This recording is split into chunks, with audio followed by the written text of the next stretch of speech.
저희 부부가 파송받은 선교회는 아프가니스탄 선교를 위해서 샘물교회를 중심으로 설립된 KCA 선교회입니다. 2007년 아프가니스탄에서 탈레반에 의해 순교하신 변교 목사님이 생전에 청년부를 담당하셔서 그 목사님께 훈련받았던 많은 자매님들이 아프가니스탄으로 선교를 나가게 되었습니다. 그러다 보니 그 자매들을 또 보호하고 훈련해야 할 선교 단체가 필요해서 샘물교회를 중심으로 선교회가 조직되었고, 제가 또 파송교회가 그 샘물교회와 연계되어 있는 교회이다 보니까 저희 부부 선교 대상도 역시 아프간 민족으로 정해졌습니다. 그 땅이, 아프가니스탄 땅이 탈레반에 의해서 국가적 위기를 맞으면서 많은 아프가니스탄들이 인근에 있는 국가인 파키스탄, 그리고 또한 유럽의 관문이라고 하는 그리스 땅으로 몰려가기 시작하였습니다. 그래서 저도 저희 부부가 그리스로 파송을 받게 되었고, 그리스로 떠나기 전에 칼빈교회에 잠깐 와서 인사를 드리게 되었는데, 그때 이상규 장로님께서 칼빈교회도 후원을 하겠다고 하셨어요. 그런데 제가 칼빈교회에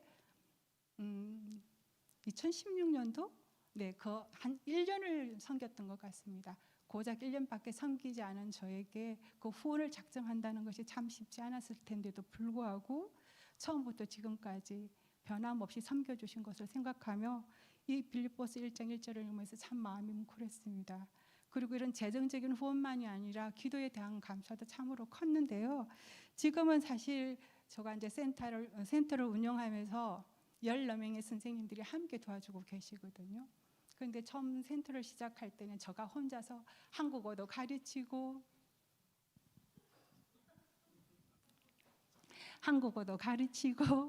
또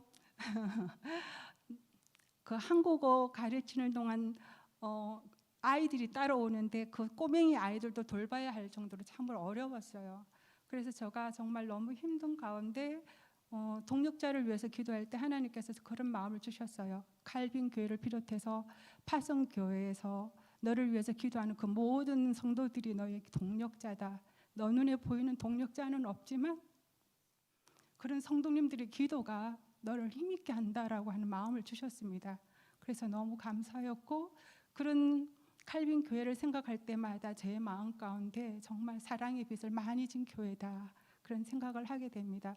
그리고 오늘 여기 오셨는지는 모르겠지만 저희 집 앞에 칼빈 교회 출석은 하시지 않지만 매일 새벽 예배를 나오시는 권사님이 계신데, 저를 잠깐 뵐 때마다 칼빈 교회 목사님께서 얼마나 선교사님을 위해서 기도하시는지 몰라요. 그렇게 말씀해 주실 때마다 죄송한 마음과 감사하는 마음 때문에 정말 내가 칼빈 교회를 생각하면 하나님 앞에서 더 열심히 섬겨야겠다, 사역해야겠다고 하는 마음을 갖게 됩니다. 2019년 선교사로 파송받고 그리스와 인도를 다녀왔지만 어려운 비자 문제가 해결되지 않아서, 그리고 또 남편과 제가 함께 사역할 만한 적당한 곳이 준비되지 않아서, 하나님께서 예비하시지 않으셨던 것 같아요. 그래서 결국 남편은 선교사 직분을 내려놓았습니다. 그러나 저는 하나님의 부르심에 대한 분명한 확신 때문에 선교사 직분을 내려놓을 수가 없었고, 파송교회에서도 선교사직을 계속 유지하는 것이 좋겠다고 하여서 국내 사역으로 사역의 방향을 바꿨습니다. 수지구에 있는 풍덕천 사거리에 센터를 하면 좋을 것 같은 공간을 보았는데 그 주변에 외국인 근로자도 많다고 하더라고요.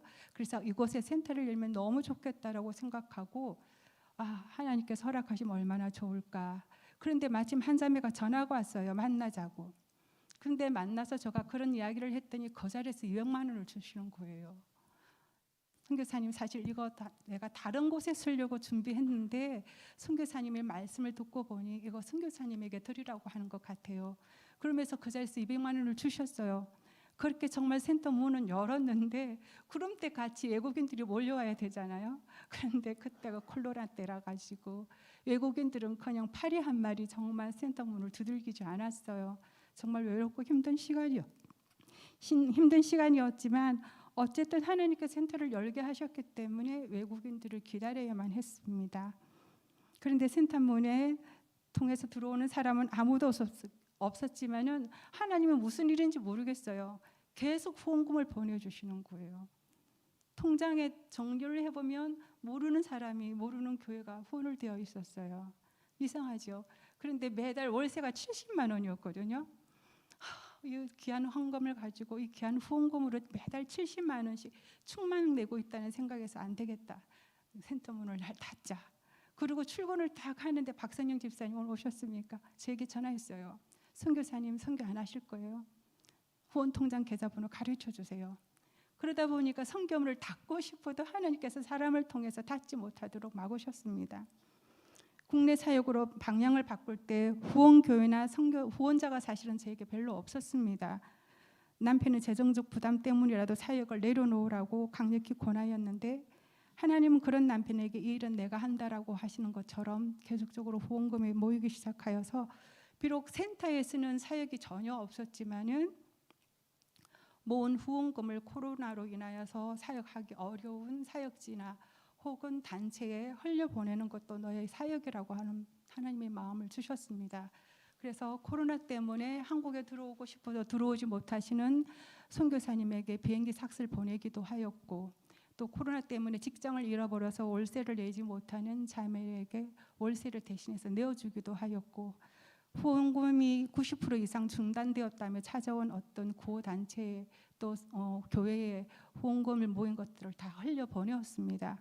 그러나 사역의 길이 쉽게 열리지 않아서 참으로 많이 울며 기도하였습니다. 지금은 제가 그래도 센터에서 일을 하니까 정말 여러분 앞에 당당히 설 수 있었지만은 그 당시에는 정말 너무너무 마음이 아프고 힘들고 어려워서 매일 눈물로 기도할 수밖에 없었어요. 앉을 때마다 하나님 정말 하나님이 그 눈물의 기도를 들으셨는지 지금 이 시간 있기는 합니다. 그럴 때마다 하나님은 두려워하지 말라라고 말씀하셨어요.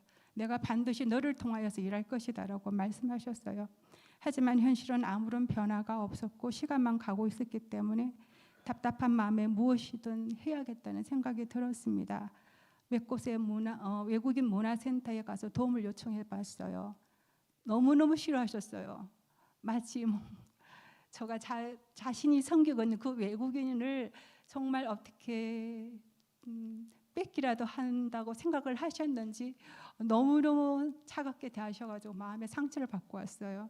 그리고 외국인 근로자를 두고 일하시는 또 지인 공장이 있어가지고 찾아가 봤는데 코로나라 가지고 접근도 하기가 너무 어려웠던 거예요. 그래서 뭐 별 볼 일이 없었고요. 또 그 센터 주변과 용인 고속버스 터미널 그게 외국인들이 많이 다닌다고 하더라고요. 그래서 또 그 길을 달려가 봤죠. 그런데 분명히 제가 운전하고 갈 때쯤에서는 사람이 있었는데요. 도착해서 찾아보려니까 없는 거예요. 어떻게 된 것인지. 그래서 이제는 안 되겠다. 정말 외국인이라면 꼭 가야 할 출입국을 찾아가 봐야 되겠다. 그래서 또 출입국을 갔는데 오늘처럼 비가 갈 때는 분명히 햇살이 쨍쨍해서 갔는데 가는 도중에 비가 억수처럼 쏟아지는 거예요. 그런 일을 한 2번 겪었어요. 그래서 이것도 하나님이 하시는 방법이 아닌가 보다. 그리고 이제 센터 주변에 있는 중고등학교 다문화 가정을 담당하고 있는 선생님께 또 전화를 다 했어요. 혹시 제 도움이 필요하십니까? 도움이 전혀 필요 없는데요. 그래서 또 그것도 하나님이 저에게 주신 어떤 방법이 아닌가 보다 하고 포기를 하였습니다.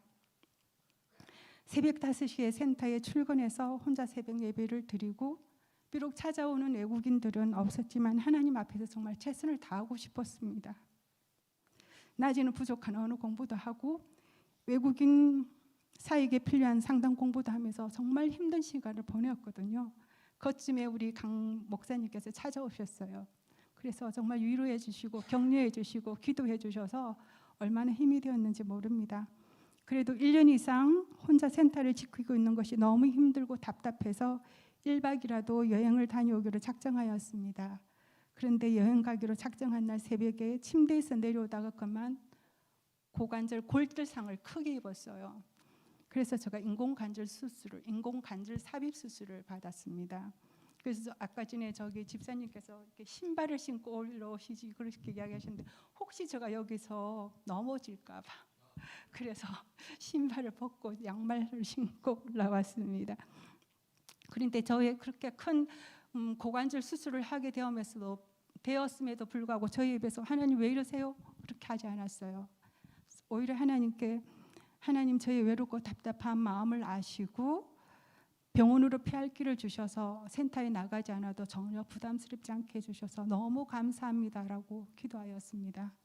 오류사고로 2개월을 입원하였으나 신경이 회복되지 않아 결국 보조기를 신고 퇴원을 해서 꼬박 2개월을 집에서 더 보내어야만 했습니다. 물론 입원 중에도 새벽 예배를 드렸어요. 영상 보고.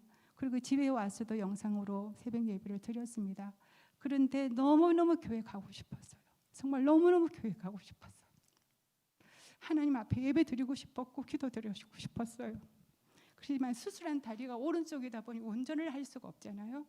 그래서 정말 큰 마음으로 먹고 작정했어요. 걸어서 가리라. 그런데 평소 때 같으면 한 20분 정도의 거리에 있는 교회거든요. 그런데 보조기를 신고 그때가 한겨울이다 보니까 혹시라도 넘어질까 봐 너무 조심조심해서 걷다 보니까 한 40분, 45분 정도 걸었던 것 같아요. 그때 새벽마다 갈 때마다 정말 하나님께 찬양하고 갔는데 가끔씩 우리 이상규 장로님과 권두분 권사님 만나뵐 수 있어서 얼마나 감사했는지 몰라요. 친정 식구 만나는 것 같은. 그런데 어느 날 우리 이상규 장로님께서 저를 꼭 안아주셨어요. 근데 그 안아주시는 것이 꼭 아버지께서 저를 안아주시는 것 같아서 위로가 되고 너무 감격스러웠어요. 너무 감사합니다. 사람들이 수그름거리고 있는 것 같았습니다. 아니 선교사로 파송을 받고 나갔으면 사역을 잘하고 있을 것이지 왜 국내로 들어와서 센터를 한다고 난리를 치더니 또 다리를 부셔뜨려 가지고 저러고 있냐. 나이도 많은데 그냥 선교 그만하고 집에서 얌전하게 쉬기라도 하지 하는 그런 말을 하는 것 같았어요. 직접적으로 저에게 하는 사람 아무도 없었거든요. 그런데 괜히 그런 수근거림이 들린다고 생각하니까 마음이 급해졌어요. 빨리 센터에 나가야겠다. 그래서 4개월 만에 남편의 도움을 받고 출근을 시작하였습니다. 그런데 여전히 저는 센터에 혼자였어요. 찾아오는 이가 아무도 없었습니다. 2021년 6월 드디어 하나님의 때가 온 것 같았습니다. 텔레반의 점령이 거의 확실시되면서 많은 아프가니스탄인들이 탈출을 시도하고 있고 그것을 돕는 데 많은 비용이 든다라고 하는 말이 들렸습니다. 그래서 칼빈교에서 제가 사례비로 받았던 그 돈을 모아두었거든요. 딱 모아뒀는데 그거 30돈을 그대로 파송 선교회를 통하여서 아프가니스탄으로 보내었습니다. 그리고 2021년 7월에 390여 명 아프가니스탄인들이 입국하였습니다. 내심 기대가 정말 컸어요. 그리고 저를 옆에서 지켜보던 모 자매님은 선교사님 드디어 기회가 왔어요. 선교사님 정말 눈꼴 털 새 없이 너무너무 바쁘실 것 같아요. 그런데 웬일입니까? 그 사람들이 왔지만 접근을 할 수가 없었어요. 나라에서 그들을 관리하고 또 보호해야 하기 때문에 아무도 관계자 외에는 그들 옆을 갈 수 없다라고 이야기를 하더라고요. 그래서 또 한 6개월 정도 기다렸던 것 같아요.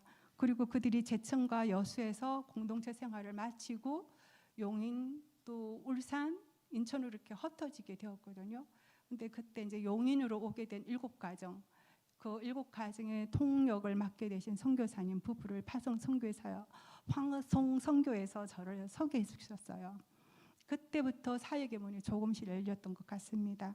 하나님이 일하시는 방법은 우리의 지혜를 뛰어넘어서 도저히 알 수 없는 하나님만의 비밀인 것 같습니다. 이번에 헌신 예배를 이렇게 말씀을 준비하면서 많이 울컥울컥했어요. 힘든 것도 있었고 오랜 기다림도 있었고 너무너무 외로웠고 그런 마음이 울컥울컥 떠오를 때마다 정말 지금까지 묵묵히 지켜주시고 섬겨주신 칼빈 교회와 또 여러 성도들에게 깊은 감사를 드리게 되었습니다. 너무 감사합니다. 작년 10월 센터는 아프가니스탄인 3가정이 있는 천리구 처인구라는 곳에 이전을 했습니다. 자녀들이 일반 학교를 다니다 보니 낮은 한국어와 학교 생활을 너무 힘들어해서 센터가 가까이 있으면 자녀만이 아니라 그들 가정에도 도움을 줄 수 있겠다는 생각에 이전을 하였습니다. 현재 제가 섬기고 있는 가정은 지난달에 일산으로 이사를 간 한 가정과 센터 주변에 있는 3가정, 화성, 봉담, 또 수원에 있는 가정 한 가정씩 해서 총 7가정 47명을 섬기고 있습니다. 이들은 지금도 하루에 5번씩 기도하는 이슬람교회 무슬림인들입니다. 기도 시간이 되면 카펫을 이렇게 쫙 깔아요. 그리고 이슬람 사원 있는 어떤 방향을 향해서 무릎을 꿇고 기도하고 또 일어나서 참배하고 뭐 이런 식으로 아주 기도를 합니다. 그런데 그게 어른만 하는 게 아니에요. 어린아이들도 해요. 한 10살 정도 되면 하는 것 같아요. 그래서 저와 있다가도 갑자기 아이가 방에 들어가서 카펫을 쫙 가지고 나와서 카펫을 쫙 깔고 막 기도를 하고 뭐 그러더라고요. 어쨌든 하루에 5번씩, 그것도 하루에 5번씩, 새벽 5시부터 5번씩 이렇게 기도를 합니다. 그리고 코란 있잖아요. 우리는 뭐 성경책을 옆에 두기도 하고 뭐 어디든 둬도 상관이 없는데, 코란을 그 집에서 가장 햇살이 잘 드는 곳, 그리고 가장 높은 곳에 이렇게 둡니다. 그리고 만약에 여성인 경우에 생리를 한다 그러면 만질 수가 없어요. 부정하다고. 그다음에 병이 들었다 이런 사람들도 만질 수가 없어요. 정말 그 코란이 이렇게 무슨 보물처럼 이렇게 모셔지는 그런 것 같습니다. 그래 어쨌든 간에 이 사람들은 무슬림으로서 한국에 나와 있지만 그 전통과 관습에 정말 열중하고 집중하는 것 같아요. 라마단 기간이 되면은 해 뜰 때부터 해질 때까지 물도 마시지 않고 검식을 하거든요. 그걸 보면서 대단하다. 정말 저런 열심과 열정과 그 신에 대한 그 헌신하는 마음은 정말 우리도 배워야겠다고 할 정도로 라마단 기간이 되면 어쨌든 철저하게 검식합니다. 그리고 해가 딱 지자잖아요. 그러면 그때부터 막 먹기 시작해요. 엄청난 양을. 그리고 자기 전까지 먹고 또 새벽 한 서너 시 되면 다시 일어나서 또 먹는데요. 왜냐하면 해가 뜨면 그 위에 먹을 수가 없기 때문에. 그래서 막 라마단 기간 오히려 제가 보기엔 더 뚱뚱해진 것 같은데 그 사람들은 너무 어렵다 이렇게 이야기합니다. 어쨌든 그 라마단 기간 한 달을 보내고 나면 또 라마단 이드라고 해서 한 3일 정도 축제 기간을 가지거든요. 라마단 기간 동안에 검식하며 힘들었잖아요. 그러니까 건강하게 잘 지낸 것에 대해서 신께 감사하고, 또 마침 우리 명절처럼 새 옷을 사 입고 새 신발을 사 입고 새 신발을 사 신고, 그래서 정말 가까이에 있는 아프간 가족들을 모아놓고 맛있는 음식을 준비해서 축제 시간을 갖는 것 같습니다. 무슬림이라 하면 저는 사실 돼지고기만 먹지 않는 줄 알았거든요. 그런데 가까이서 보니까 할랄식 도축으로 된 고기가 아니면 절대 먹지 않더라고요. 할랄식이라고 해서 내가 그게 무슨 뜻인가 했는데요. 그 성경의 피채 먹지 말라, 짐승을 피채 먹지 말라고 하셨잖아요. 그래서 이 사람들은 도축할 때 머리를 먼저 딱 치는 거예요. 그래서 빨리 그 짐승이 고통받지 않고 죽을 수 있도록. 그래서 그 몸에 있는 피가 다 빠지고 나면 먹을 수 있는 거예요. 근데 우리나라에 있는 고기들은 그렇게 하지 않잖아요. 도축하고 막바로 포장해서 판매하고 그러니까 절대 우리나라에 있는 마트나 시장에 가서 고기 사지 않습니다. 꼭 한라식으로 도축한 고기만을 사기 위해서 용인시장, 용인제일시장, 뭐 아니면은 수원, 아니면 인천까지도 가요. 그래서 한라로 된 고기들을 잡아서 고기들을 사서 이렇게 먹곤 합니다. 근데 아이들도 있잖아요. 저는 아이들이라서 아무거나 먹을 줄 알았거든요. 아이들도 절대 그런 거 먹지 않아요. 그리고 이제 한글을 알다 보니까 돼지고기 함유라고 하는 포장지에 이렇게 글만 있잖아요. 그러면 먹는 것도 다 뱉어버려요. 그리고 옆에 맛있게 먹는 아이들 것도 못 먹게 뺏어버려요. 그러면서 철저하게 어쨌든 그들의 신앙을 지키려고 애를 쓰고 있습니다. 이들이 하는 식사는 보통 아침이면요 저희들처럼 뭐 반찬 차려서 먹지 않고 우유 한 잔 아니면은 계란 후라이 하나 뭐 이 정도 먹는 것 같고요. 점심시간이나 저녁 때 되면은 우리가 잘 아는 빵, 그 란 있잖아요. 란에다가 후라이를 하는데 기름을 엄청 넣어서 후라이를 하거든요. 그래서 그 후라이와 기름을 찍어서 이렇게 먹어요. 그리고 뭐 팥으로 된 약간의 스프 같기도 하고 팥죽 같기도 한 게 있는데 이름을 잘 모르겠어요. 근데 이제 그것도 찍어 먹기도 하고, 그다음에 모시파라오라고 하는 밥이 있어요. 우리나라처럼 볶음밥 같은 거 꼭 똑같아요. 그런데 이제 그 밥을 할 때 기름을 엄청 많이 넣어서 야채와 볶거든요. 그리고 이제 할랄 고기를 거기에다 넣고 쌀을 넣고 해서 밥을 짓는 거예요. 그래서 그 밥이 아주 그분들에게는 고급진 밥인지 손님 올 때 그거를 꼭 대접하는 것 같아요. 이 아프간 사람들의 음식을 보니까요, 기름을 너무 많이 써요. 저희들은 식용유 요거마한 거 하나 사잖아요. 그들은 드럼통 이렇게 큰 거를 사서 막 부어서 쓰고요. 소금도 이렇게 풀면 이렇게 하면 안 돼요. 막 이렇게 해서 먹고, 설탕도 부어서 이렇게 먹다시피 해서 건강에 굉장히 좋지 않고 많은 사람들이 지병을 가지고 있어요. 그래서 좀 그 음식 문화에 대해 마음이 아픈데, 이렇게 사서 먹는 건 별로 없는 것 같아요. 우리나라 프렘 요플레 같은 것도 그들은 다 만들어서 먹어요. 그리고 하즐레라고 하는 도넛 같은 게 있는데 그런 것도 아이들에게 간식으로 해서 먹이고, 보통은 그분들이 다 이렇게 집에서 식사를 뭐 간식이든 식사든 다 만들어서 먹이다 보니 한국에 있는 여성들을 이렇게 보니까 백화점에 가도 식사를 외식 문화가 엄청 발달되어 있어서 백화점에 가도 사람들이 다 밥 먹는다고 식당이 있고, 또 밀키티 뭐 요즘 배달 음식 이런 걸 보면 한국 여성들은 밥을 안 해요? 하고 자기 여러 번 물어보는 거예요. 밥 한다. 그런데 왜 저렇게 사람들이 밖에서 밥을 먹어요? 어쨌든 이 사람들은 주로 손으로 모든 것을 다 하는 것 같습니다. 그리고 식탁의 식사 문화도 우리랑 많이 틀려요.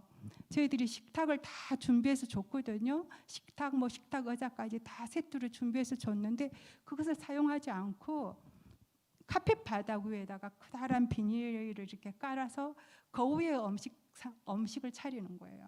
그래서 그 쪼그리고 앉아서 이렇게 먹어요. 제일 처음에 참 어색했는데 지금은 뭐 당연히 그러는구나 하고 보기는 합니다.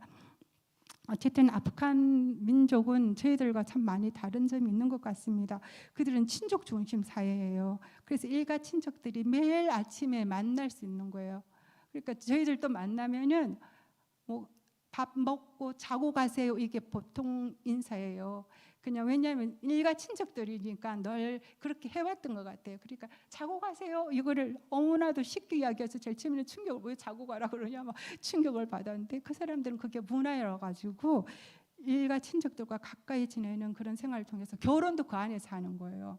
그러다 보니까 아내하고 남편하고 이름이 비슷해요. 하니프 하피파, 뭐 샤흐라 사이비, 뭐 이상하다, 이름이 비슷해. 그랬더니 그런 이제 결혼 문화 때문에 오는 이름인 것 같아요.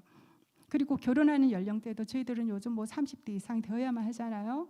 그런데 결혼 연령대도 낮아서 남자 같은 경우는 한 20대, 여자 같은 경우는 15세 정도 되면 결혼을 하는 것 같습니다. 그래서 현재 제가 교제하는 자매들의 나이는 20대 중반에서 30대 중반입니다. 처음에 만났을 때는 그들의 나이를 정말 가늠할 수가 없었어요. 몸은 이렇게 퉁퉁하죠. 피부는 좀 까칠하죠. 아이들은 뭐 5명, 6명, 심지어 8명까지 있죠. 그래서 저는 한 40, 50대가 되었나 이렇게 생각했거든요. 그런데 알고 봤더니 25살, 30살, 제일 많은 사람이 37살. 저 정말 깜짝 놀랐습니다. 어린 나이에 결혼을 하다 보니까요. 그리고 또 많은 출산을 하잖아요. 그런 출산도 많이 하고 양육도 얼마나 힘들겠어요. 그러다 보니까 무릎 통증, 뭐 허리 통증을 호소하는 자매들도 많습니다. 자매들 중에는 학교를 다녀본 적이 없는 자매들이 있어요. 그래서 모국어를 읽거나 쓸 줄 모르는 자매들이 정말 많거든요. 그래서 한국어를 가르쳐 보면 너무너무 힘들어요. 그래서 마음이 아파요. 그래서 천천히 해도 된다, 천천히 배워도 된다 그러면은 말을 해요. 학교를 다녀본 적이 없기 때문에 이 자체가 너무 힘들어요. 공부 자체가 너무너무 힘들다고 말을 해서 어쨌든 가르쳐 주고는 싶은데 좀 시간이 걸리는 것 같습니다. 그래도 학교를 다닌 자매가 있어요. 아버지가 공직에 계셨던 그런 자매들은 뭐 대학을 나와서 영어 교사도 하고 간호사도 했다고 합니다. 그런데 이제 탈레반이 점령을 하고 들어오기 시작하면서 공직에 있었던 그런 아버지 아니면 형제들을 가장 먼저 처형을 했다고 해요. 그래서 그 처형하는 모습을, 총살당하는 모습을 눈으로 목격했기 때문에 그 트라우마가 너무너무 커서 항상 두려워해요. 그리고 제가 자매들에게 다시 아프간으로 돌아가고 싶냐 이렇게 물어보면은요, 그 탈레반 때문에 너무 무서워서 돌아갈 수가 없다고 그렇게 이야기를 하거든요. 어쨌든 한국에 온 아프가니스탄 형제들 90%는 어려진들이었어요. 그래서 실제로 제가 섬기는 형제들도 3명은 의사였고 1명은 수간호사였거든요.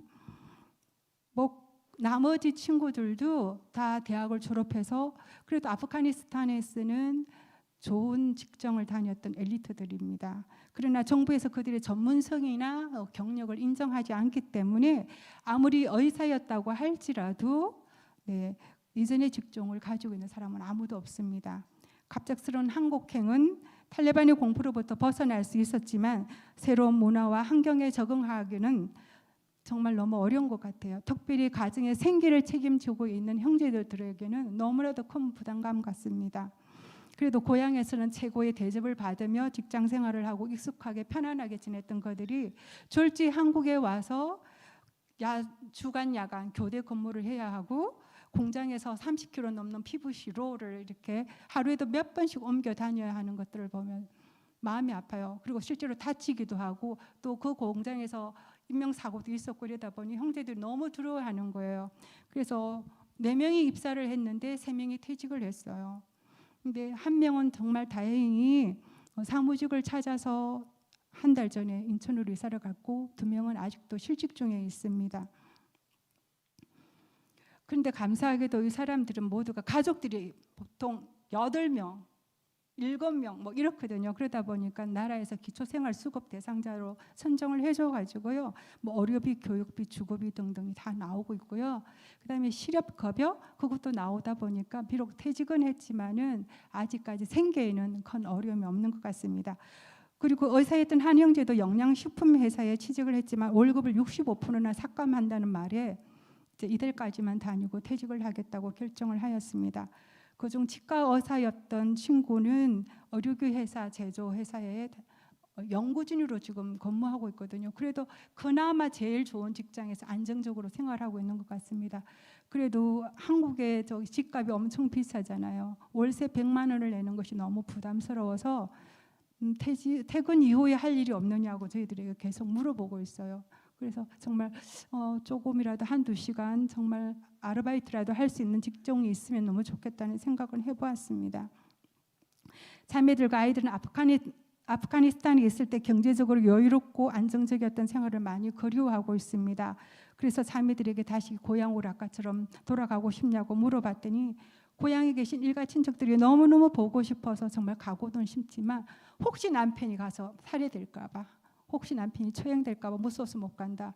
그런데 한국에 남아야 할 이유가 더 있는데 아이들 자녀 교육 때문에 한국에 살고 싶다 그렇게 이야기를 했어요. 그걸 아이들에게 물어봤어요. 너희들 아프가니스탄 가고 싶니? 그랬더니 가고 싶지 않다고 그래요. 왜? 그랬더니 혹시 가더라도 다시 돌아올 거예요. 한국이 너무 살기가 좋아요. 그러니까 엄마 아빠는 정말 한국에 적응하느라고 너무 힘쓰고 애쓰지만은 아이들은 한국 땅에 오니까 너무 낯설은 문화가 너무 좋은 거예요. 그래서 막상 재미있고 즐거운 것 같습니다. 현재 센터에는 엄마 학교가 하수목 운영되고 있습니다. 굳이 학교라고 한 것은 배움의 기회를 갖지 못한 자매들에게 한국어 외의 다양한 프로그램을 제공하고 싶어서였습니다. 수업의 최우선은 무조건 한국어입니다. 그런데 제가 한국어를 가르치다 보니까 숫자를 모르는 거예요. 받아쓰기를 하는데 1 받아쓰기 뭐 이렇게 하는데 일을 못 쓰고 있고 얘기하는데 옆에 거를 보고 이러고 있더라고요.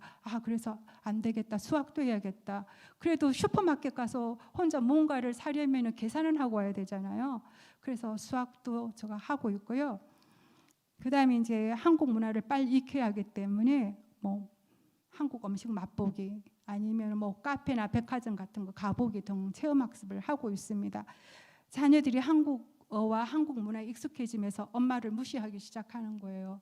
그래서 한 자매는 울면서 너무 슬프다. 아이들이 나를 무시한다. 외면한다. 그러다 보니까 한국어를 빨리 가르치고 한국 문화를 빨리 익히게 해주고 싶은데 정말 받아들이는 게 힘드신 것 같아요. 한국 음식을 한번 먹어보라 그러면 손을 안 대요. 지금 온 지가 2년 됐거든요. 한 자매는 아직도 한국 음식을 한 번도 먹어본 적이 없다고 이야기를 합니다. 그 정도로 정말 이렇게 적응도가 낮다 보니까 섬기는 입장에서도 힘이 들어요. 네. 어쨌든 간에 빨리 이들이 한국의 생활을 잘 적응할 수 있도록 최선을 다하고는 있습니다. 그리고 자녀들을 위한 한국어와 영어 수학 수업 시간을 제가 갖고 있는데요. 월요일부터 금요일까지 학년과 등급에 따라서 하고 있습니다. 처음에는 모 교회 협동 목사님께서 센터 소식을 들었어요. 그래서 당신이 이전에 수학 선생님이었기 때문에 선교지까지 나가지 못하더라도 이곳에 와서 선교하는 마음으로 아이들에게 수학을 가르치겠다고 하셔가지고 오후 3시부터 9시까지 장장 혼자 가르쳤어요. 왜냐하면은 아프간 수학 실력이 저희 한국과 엄청 차이가 나는가 봐요. 그 고등학교 2학년짜리 여학생이 그렇게 이야기하는 거예요. 선생님, 여기에서 고3 수학을 배운 아이들은요, 아프간 가서 수학 교수를 할 수 있을 정도예요. 그러니까 중3인데도 초등학교 3학년짜리 수학을 풀 수가 없는 거예요. 그러다 보니 이 목사님이 정말 6시간을 장장 열심히 정말 최선을 다해서 가르쳤거든요. 이제 최근에 그 아이가 이제 중학교 수학을 풀기 시작했다고 해서 제가 얼마나 기쁜지 모릅니다. 그렇게 목사님으로 혼자부터 시작했지만은 지금은 새 선생님이 방과 레벨별로 수업을 시작하고 있고요. 처음에는 한국어 선생님이 안 계셨어요. 그래서 제가 주일에 한국어를 가르쳤는데 한 집사님, 저는 모르는 분이에요. 전화 와서 하나님이 감동을 주셨다고 하셔가지고 센터에서 한국어를 가르치고 있고, 지금은 이제 초등부, 중고등부 이렇게 나누어져서 한국어 선생님이 3분 아이들을 가르치고 있습니다. 영어는 사실 굉장히 늦게 가르치려고 했어요. 모국어와 한국어를 아직도 제대로 잘 모르는 아이들에게 영어를 또 가르친다는 게 너무 부담스러운 거예요. 그래서 영어는 한국어가 좀 익숙해지면 가르쳐야겠다고 생각했는데 수업 시간에 다 영어 있잖아요. 학교 가면은 아이들이 너무 답답했던가 봐요. 선생님 영어 언제 가르쳐 주실 거예요? 영어 언제 하실 거예요? 조금만 더 기다려. 내가 한국어를 조금만 더 할 수 있으면 할 거야. 근데 너무 안 됐어요. 그래서 빨리 열고는 싶었는데 파송 선교회에서도 그렇게 이야기하셨고 선임 선교사님들도 영어는 좀 천천히 가르쳐야 된다 그렇게 하셨어요. 그런데 마침 내가 아이들에게 영어를 가르칠 수 있겠습니다라고 하시는 선생님이 계셔서 2개월 전부터 레벨별로 학년별로 이렇게 영어를 가르치고 있습니다. 5월 초에 서성의 날이 다가오길래 사실 묵묵히 섬겨주신 선생님들이 너무 감사했어요. 제가 무슨 사례비를 드리는 것도 아니고 판교에서 분당 끝 야탑에서 이렇게 매주 오신다는 게 쉽지 않잖아요. 어떤 분은 5명을 가르치는 선생님도 있지만 어떤 분은 아이 하나를 보고 오시는 분도 있거든요. 그래서 그 묵묵히 섬기시는 선생님들께 너무 감사해서 조그마한 선물이라도 준비해서 드려야겠다고 생각했더니 14명이니까 돈이 엄청나잖아요. 어떡하지? 그리고 통장을 딱 해봤는데 세상에 칼빈 교회에서 제가 예상했던 금액만큼 딱 입금을 시켜 놓으신 거예요. 그래서 제가 너무 감사하다 전화를 드려야겠다고 했는데 목사님 전화하셨어요. 오늘 헌신 예배 때 설교를 좀 부탁한다고 그래가지고 제가 그래서 이런 일이 있었어 너무 감사하다라고 목사님께도 말씀드리고 앞서서 일하시는 하나님께도 너무 감사했습니다. 처음에는 자매들 한국어 수업도 해야 하고 엄마를 따라오는 그 꼬맹이들도 제가 챙겨야 했거든요. 그래서 너무 몸도 힘들고 정신적으로도 힘들고 피곤했어요. 그래서 동역자를 위해서 기도했을 때 아까 말씀처럼 하나님께서 그렇게 보이지 않는 동역자가 너무 많다는 것을 말씀해 주셔서 너무 감사했고요. 이제 그 이후로 정말 자발적으로 14명의 선생님들이 오셔가지고 센터가 일주일 내내 돌아가고 있거든요. 최근까지 주일까지 있었어요. 그런데 제가 최근에 폐렴을 알았거든요. 그래서 폐렴을 앓으면서 주일은 이제 쉬고는 있는데 어쨌든 일주일 내내 센터가 쉼 없이 돌아가고 있는 것을 보면서 정말 하나님께 감사하고 있습니다. 이 일을 시작하신 이가 또 이 일을 감당케 하시고 앞으로도 감당케 하실 것을 믿음으로 고백하면서 제가 늘 기도의 시간을 놓치지 않으려고 힘쓰고 있습니다. 저는 학수목 자매들 한국어 수업이 없는 날에는 봉담으로 또 화성으로 수원으로 신방을 다니고 있습니다. 봉담에 있는 자매님은 한국어를 전혀 못해요. 학교를 다녀본 적이 없어가지고 정말 기억을 가르쳤는데 돌았으면 잊어버리는 정도거든요. 그러다 보니까 소통하기가 너무 힘들었어요. 그래서 처음에는 그 화장실을 갔더니 화장실 냄새가 너무 심한 거예요. 꼬맹이들이 그냥 변기에 보지 않고 화장실 바닥에다 그냥 소변을 보는 바람에 제가 낙서 한 병을 사가 들고 화장실 전체를 막 청소해주고 그러면서 이제 그들과 그 가정과 관계를 맺고 지금 이제 한국어를 조금씩 배우고는 있는데 자매가 손바닥과 발바닥에 열감이 너무너무 심해서 한국어를 배우는 게 집중이 안 된다고 하더라고요. 그래서 요즘은 수업은 하지 않고 뭐 그 과정에 필요한 것들이 무엇인지 아니면 아이들이 여러 명이거든요. 6명이거든요. 그래서 아이들이 집에 있은 날에는 아이들과 함께 놀기도 하고 어쨌든 관계를 제가 놓치지 않으려고 합니다. 그리고 이제 저 혼자 하는 것보다 그리고 이렇게 후원교회가 하는 것보다는 그 지역에 있는 교회들과 연계해서 하는 것이 참 좋겠다는 생각이 들었어요. 왜냐하면은 봉담이 여기서 한 1시간 정도 거리거든요. 그러다 보니 제가 일주일에 한 번밖에 갈 수가 없어서 지역교회와 연계를 하면 참 좋잖아요. 무슬림 선교도 되고. 그래서 제가 지역교회와 연계를 하려고 목사님과 여러 번 타진을 했는데 사실은 그게 좀 쉽지는 않는 것 같습니다. 그래서 조금 아쉽기는 하는데 어쨌든 이 가정과 관계를 제가 놓치지 않으려고 애쓰고 있습니다. 그리고 이제 금요일은 화성과 수원에 있는 가정을 가는데 이 두 자매는 그래도 학교를 나와가지고 한국어를 제법 잘해요. 그래서 뭐 기초적인 생활 언어들은 충분히 한국어로 소통이 되거든요. 그래서 그냥 일상의 이야기들을 나누고 뭐 병원에 같이 가자, 뭐 우체국에 같이 가자, 언행에 같이 가자 그러면 차로 태워다 주고 하는 정도이지만은 이들 자매가 저에게 요구하는 것은 너가 나에게 친구가 되어 달라고 하는 거예요.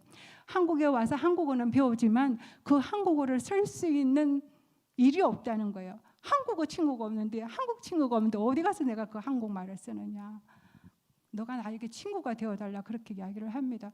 그런데 나이로 치면요 제가 그 친정엄마보다 20살이 더 많아요. 그런 저에게 친구가 되어달라고 합니다.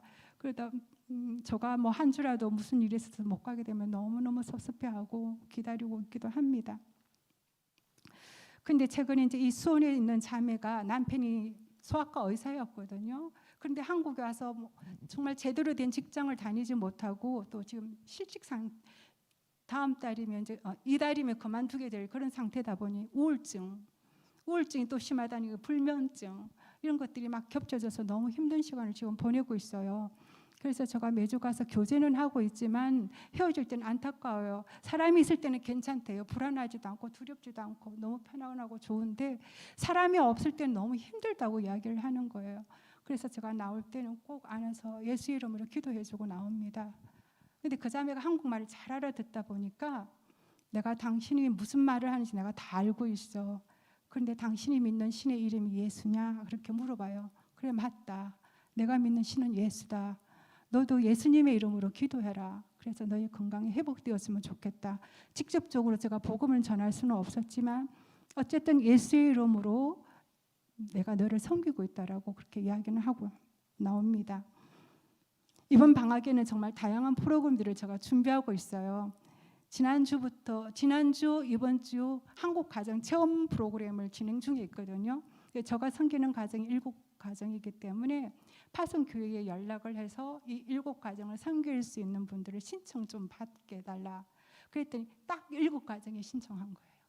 그래서 얼마나 감사한지 모르겠어요. 그래서 벌써 2가정이 다녀왔고 아마 지금 이 시간에도 한 가정이 한국 가정을 체험해서 좋은 이웃 관계를 갖고 있을 겁니다.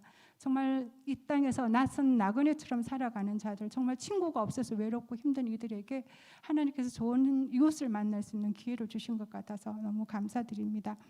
그리고 이제 이번 주 27일 목요일 여러분들도 가보셨을 텐데 그 성남에 있는 사랑마루 말이에요. 무료 급식소, 거기를 가기로 했습니다. 이 아이들이 항상 도움을 받잖아요.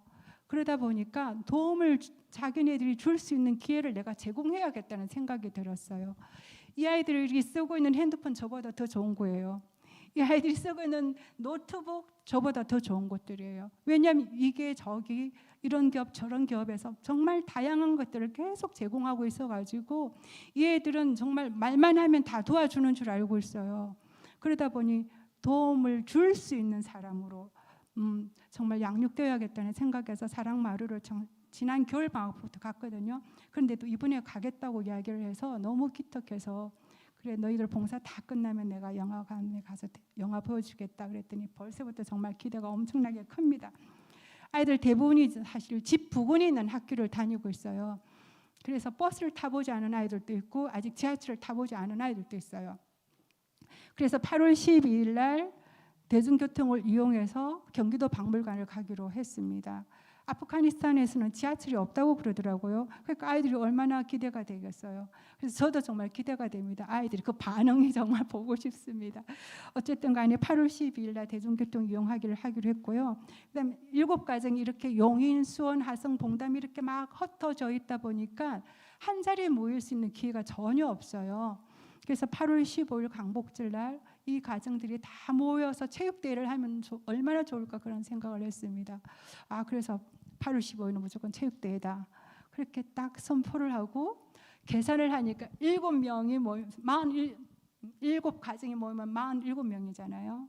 봉사자까지 치면 한 60여 명이 저가 섬겨야 될 대상들이에요. 비용만 생각해도 엄청나지 않습니까? 어떡하지? 그런데 세상에 생각지도 않은 저 다친 다리를 치료해 주셨던 의사 선생님 부부가 후원을 하신 거예요. 제가 이런 이야기를 나눈 적도 없는데 의사 선생님 부부가 후원을 했어요. 큰 돈을. 너무나도 감사해서 하나님이 정말 이 일을 기뻐하시는구나. 정말 저도 정말 흥이 났거든요. 그런데 제가 그 절반을 그리스로 보내왔습니다. 그리스에 있는 난민들은 여기에 있는 기여자들하고는 삶의 수준이 달라요. 여기에 있는 390여 명의 사람들은 나라로부터 또 여러 기관으로부터 도움을 받고 정말 혜택을 받는 사람들이거든요.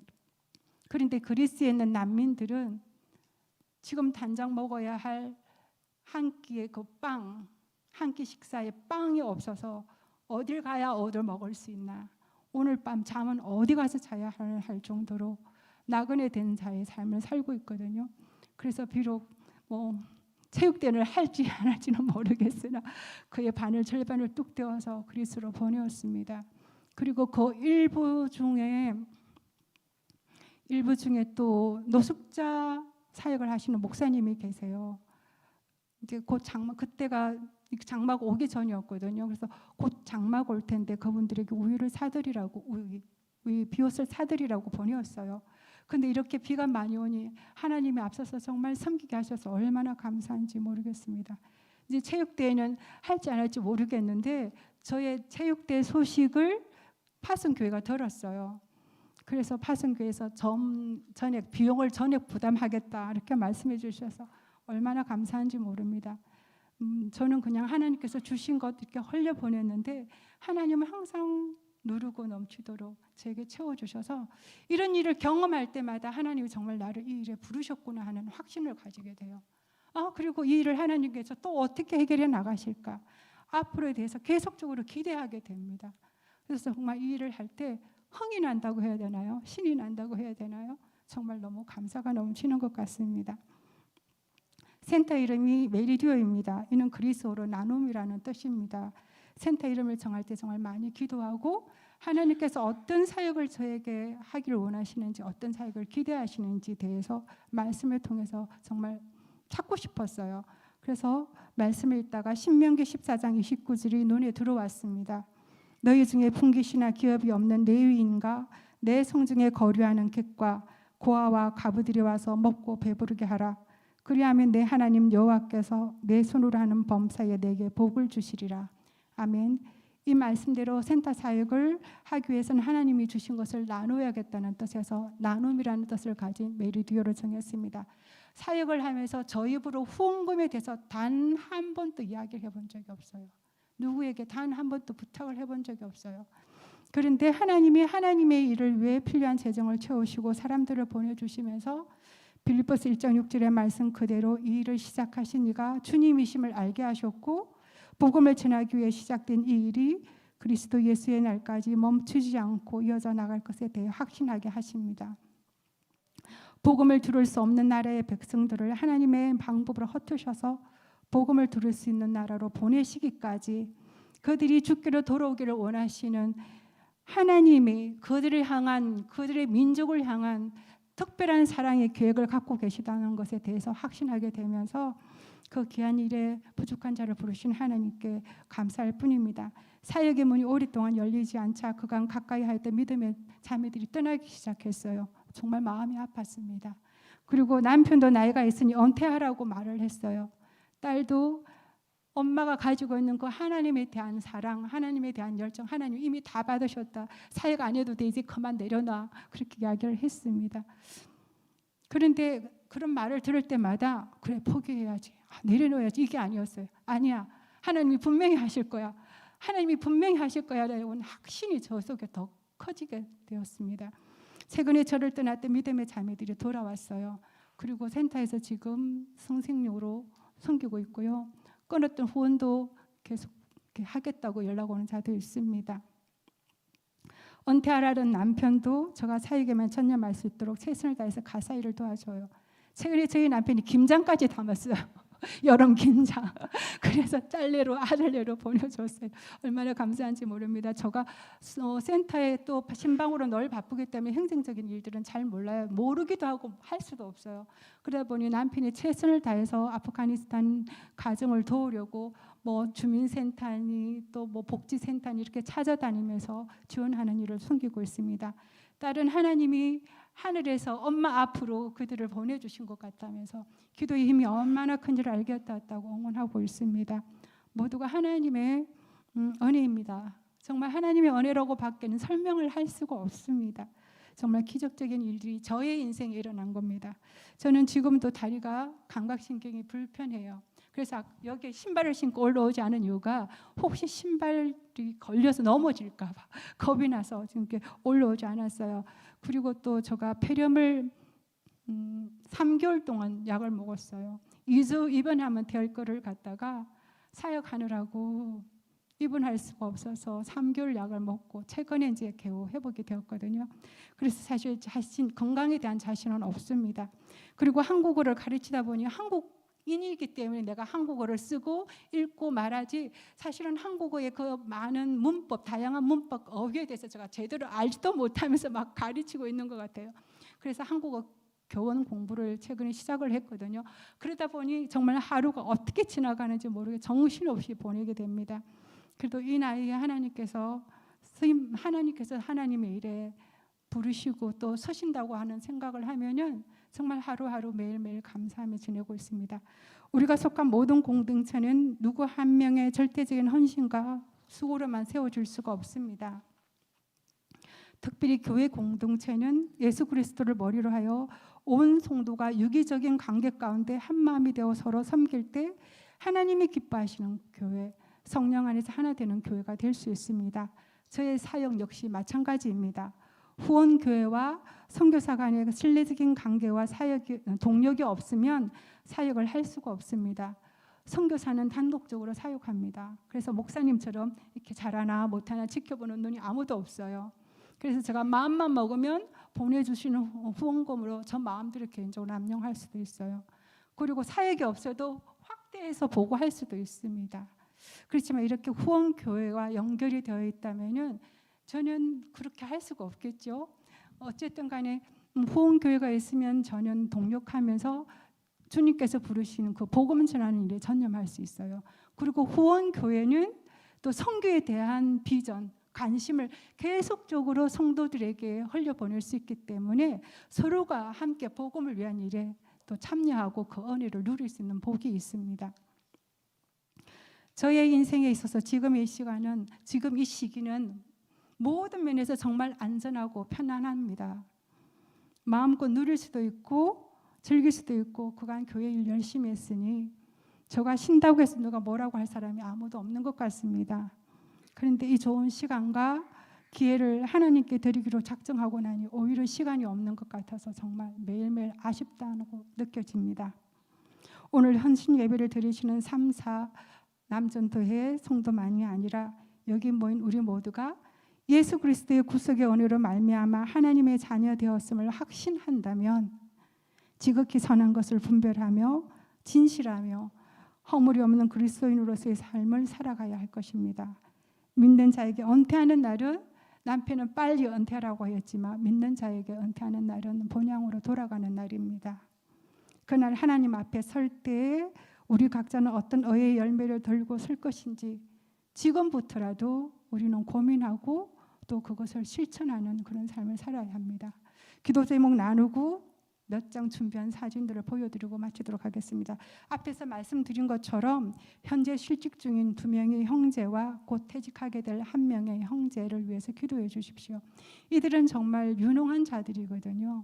그렇지만 한국어를 제대로 하지 못한다는 이유 때문에 제대로 된 직장을 구할 수가 없습니다. 그래서 직장을 구하기 전까지 한국어 공부를 열심히 해서 자기가 가지고 있는 그 전문성 그리고 경력을 인정받을 수 있는 직장으로 갈 수 있도록 기도해 주세요. 그리고 자매들은 남편들은 정말 생계를 책임지느라고 고향을 그리워할 여유가 없는 것 같아요.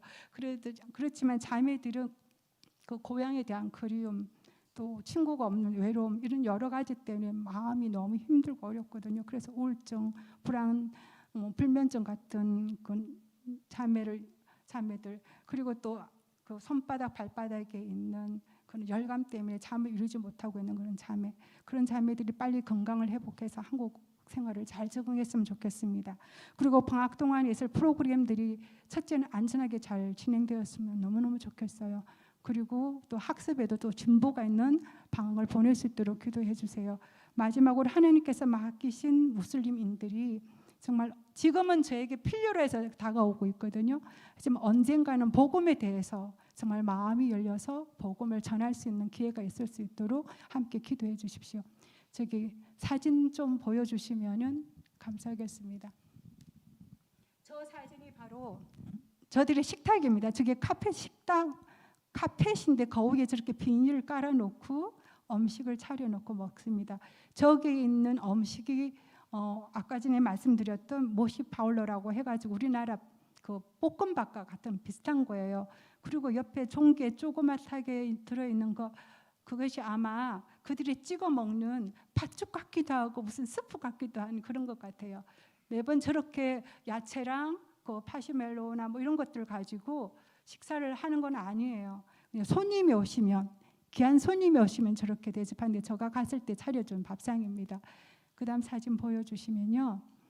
저거는 지금 수업하는 장면이네요. 아이들이 이방 저방 흩어져서 여러 명을 섬기는 선생님도 있지만 저 중간에 있는 한 아이를 위해서 일부러 시간을 내어서 오셔서 섬기는 선생님들도 계십니다. 그 다음 거 한번 보여주시겠어요? 지금은 아이들이 놀고 있는 장면인데요. 제일 처음에는 제가 혼자 사역했잖아요. 그러다 보니까 아이들을 돌볼 선생님이 없어서 아이들이 엄마 공부하는 옆에서 저렇게 놀기도 하고 자기네들끼리 이렇게 놀고 있는 모습 같으네요. 그 다음 한번 볼까요? 저기 이제 자매들 한국어 수업 마치고 한 번씩 한국 음식 맛보기도 하고 또 공원 같은 데 가서 이렇게 즐기는 시간도 갖기도 하고 백화점에 가서 처음으로 백화점을 가봤는데 깜짝 놀라더라고요. 이렇게 비싼 것을 한국 사람들이 산단 말이에요. 어쨌든 백화점에 보았던 장면입니다. 그 다음은 아이들 공부하는 시간 같은데요. 하나는 어버이날 카네이션을 만드는 작업을 하고 있었고요. 부활절 때 이 아이들에게 복음을 전하고 싶었어요. 부활의 의미를 가르쳐주고 싶었어요.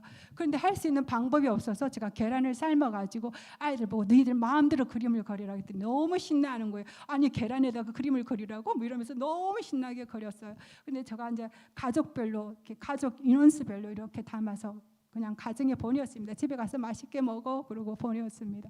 그 다음에 저거는 지금 한국어 수업하는 시간 같으네요. 저 끝에 있는 것은 제가 봉담에 가서 그 자매에게 한글을 가르치는 것 같고 중간에 있는 거는 지금 센터의 수업 시간 같습니다. 저 끝에 꽃이 있는 거는요. 어버이날 저에게 꽃을 가지고 온 것 같습니다. 그 다음에 제가 47명의 식구들 생일을 거의 다 챙겨요. 어떤 형태로든 선물을 보내기도 하고 저렇게 초대를 해서 뭐 음식을 대접하기도 하고 하는데요. 제가 마련한 음식이 이쪽에 여자 두 분 있는 저거는 김치볶음밥이거든요. 근데 바로 그 옆에 있는 것이 모시팔로우라고 그들이 먹는 볶음밥 같은 거예요. 너무 비슷하지 않아요? 어쨌든 음식을 비교해 보려고 한번 올려봤고요. 그 다음은 한국어 수업 중고등부 아이들이 한국어 수업을 하면서 떡볶이라는 말을 배웠어요. 떡볶이가 너무 먹고 싶다고 그래가지고 한번 떡볶이를 먹어보러 간 적이 있습니다. 그 다음에 이거는 아프간 형제들 7명 사진인데요. 한 장로님께서 식당을 하시는데 이 형제들에게 맛있는 스테이크를 대접하겠다고 오라고 했어요. 그랬는데 이제 한라식이 아니다 보니까 손도 안 댔거든요. 어쨌든 그 레스토랑에서 7형제가 정말 오래간만에 모여서 함께 찍은 사진입니다. 그 다음은 저게 추석 때 제가 한복을 저기 당근마켓에서 다 뭐 500원, 1,000원, 1,500원 뭐 이렇게 해서 다 샀어요. 그래서 아이들 연령대로 다 입혔는데 저기 중고등학생 아이들이 절대 자기네들은 세배 같은 거 하지 않는다. 왜 하지 않느냐 그랬더니 사람에게는 무슬림인들은 절하지 않는다 그러더라고요. 그래서 설일 때였군요. 그래서 세뱃돈만 빼앗기고 어쨌든 간에 아이들에게 한복 입히는 체험도 해봤습니다. 그 다음에 이거는 5월 달에 아이들이 학교에서 상장을 받아왔어요. 성실상 뭐 우정상인가? 어쨌든 아이들이 기특하지 않아요? 낯설은 한국에 와서 친구들과 어울리고 학교 생활을 하는 자체만으로도 참 귀한데 저렇게 학교 생활에 잘 적응하고 있는 모습을 보니까 너무 좋습니다. 그 다음에는 사진이 제가 잘 안 보여요. 지금 한국 가정 체험하는 사진이에요. 2가정이 다녀왔다고 했잖아요. 그 2가정 사진인데 한 가정은 아이들이 너무 많다 보니까 집에서 못하고 밖에 나가서 했다고 그러더라고요. 그래서 저는 스티커 사진을 찍었다고 그렇게 이야기했습니다. 그 다음에 또 있습니까? 없네요. 어쨌든 긴 시간 함께 해주셔서 감사합니다.